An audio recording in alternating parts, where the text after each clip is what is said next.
l'océan Pacifique, l'Energy Observer se faufile entre les pétroliers du port de Long Beach. Le contraste entre l'acier rouillé des cargos et la coque en panneaux solaires de ce catamaran est saisissant.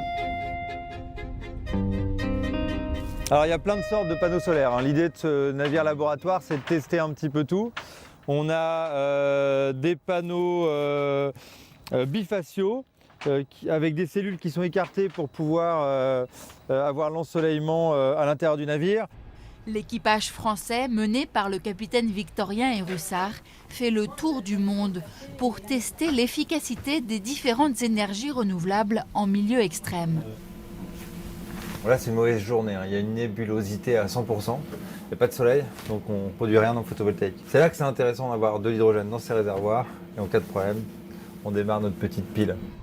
Ce catamaran produit de l'hydrogène vert, fabriqué à partir d'eau et d'électricité décarbonée comme l'éolien ou le solaire.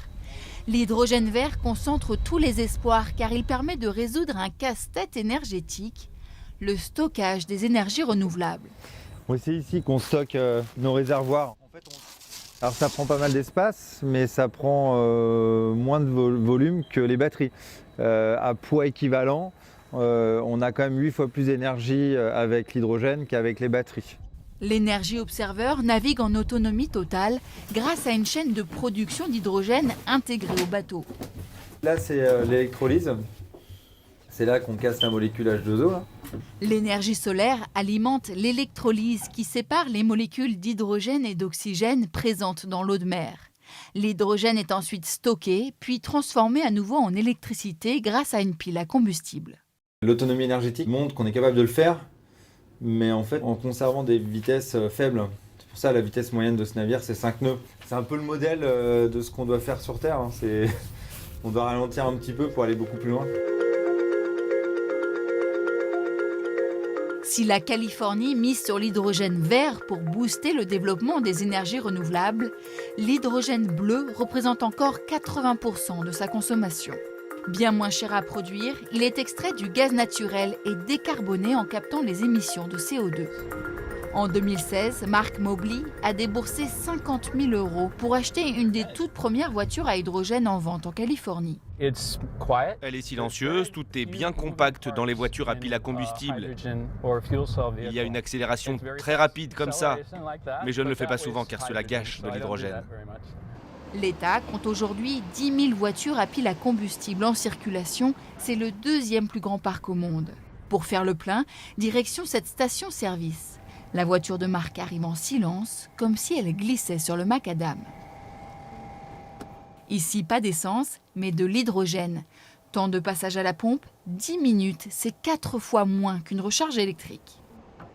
Je loue un appartement, je ne suis pas propriétaire, donc l'hydrogène est plus pratique pour moi car je ne peux pas charger une voiture électrique dans mon appartement. Avec un plein de 5 kg, Marc peut rouler près de 500 km, le double d'une voiture électrique. Mais le prix du carburant reste cher. C'est environ 16 $ le kilo. Et pour faire un plein en entier ? 16 par 5, ça fait 80 $. La Californie concentre 90% des stations à hydrogène aux États-Unis. Mais les 46 stations ne suffisent pas à combler la demande croissante. Ce matin, en prenant du carburant, je me suis rendu compte que la pompe ne faisait pas le plein. Est-ce que la pompe rationne à un moment ? Oui, tout à fait. Quand les volumes baissent, il y a une limite de carburant par voiture. La demande est arrivée très vite. Nous, les industriels du gaz, on essaie d'y répondre aussi vite que possible. Mais la demande est plus forte que ce qu'on avait prédit. Une frustration partagée par beaucoup d'automobilistes comme Will Martin. Il y a 2 mois, il a rendu sa voiture électrique pour passer à l'hydrogène. Mais aujourd'hui, il n'y a plus de carburant. Cela crée une angoisse de la panne, car vous ne savez pas quand est-ce que vous allez avoir du carburant. On a eu des jours où il fallait vérifier sur l'application, car toutes les stations dans un rayon de 40 km étaient vides. Pensez-vous rendre cette voiture ? Je serais surpris si je l'ai encore au 1er juin. Comme pour toute innovation, son développement est périlleux. Pour l'instant, l'hydrogène est livré par camion. Mais l'objectif dans l'avenir serait de convertir le réseau de gazoducs pour transporter ce carburant n'importe où. En quelques années, la Californie est devenue le laboratoire de la mobilité à hydrogène dans le pays. Au sud de Los Angeles se trouve le premier centre de recherche sur les piles à combustible. Car le potentiel de l'hydrogène réside surtout dans la décarbonisation des transports lourds comme le fret ou l'aviation.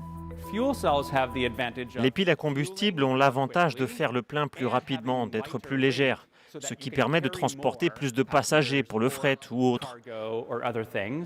Et parce que c'est plus léger, cela permet de faire de plus longues distances qu'une batterie électrique. Une fois les coûts de production et de transport maîtrisés, l'hydrogène propre pourrait alimenter la maison du futur et une pile à combustible remplacer notre chaudière. L'hydrogène sera directement produit dans votre maison et vous aurez de l'eau chaude. C'est une innovation qui peut permettre de décarboner et réduire les émissions de CO2 des logements, et c'est ce qu'on étudie. Combiner l'énergie solaire, les batteries et la pile à combustible pour mélanger la chaleur et l'électricité d'une façon plus efficace que le solaire et les batteries seules. Le compte à rebours est lancé. La Californie doit associer nouvelles technologies et énergies renouvelables pour réussir à atteindre l'objectif très ambitieux fixé par Joe Biden, 0 émission de CO2 d'ici 2050.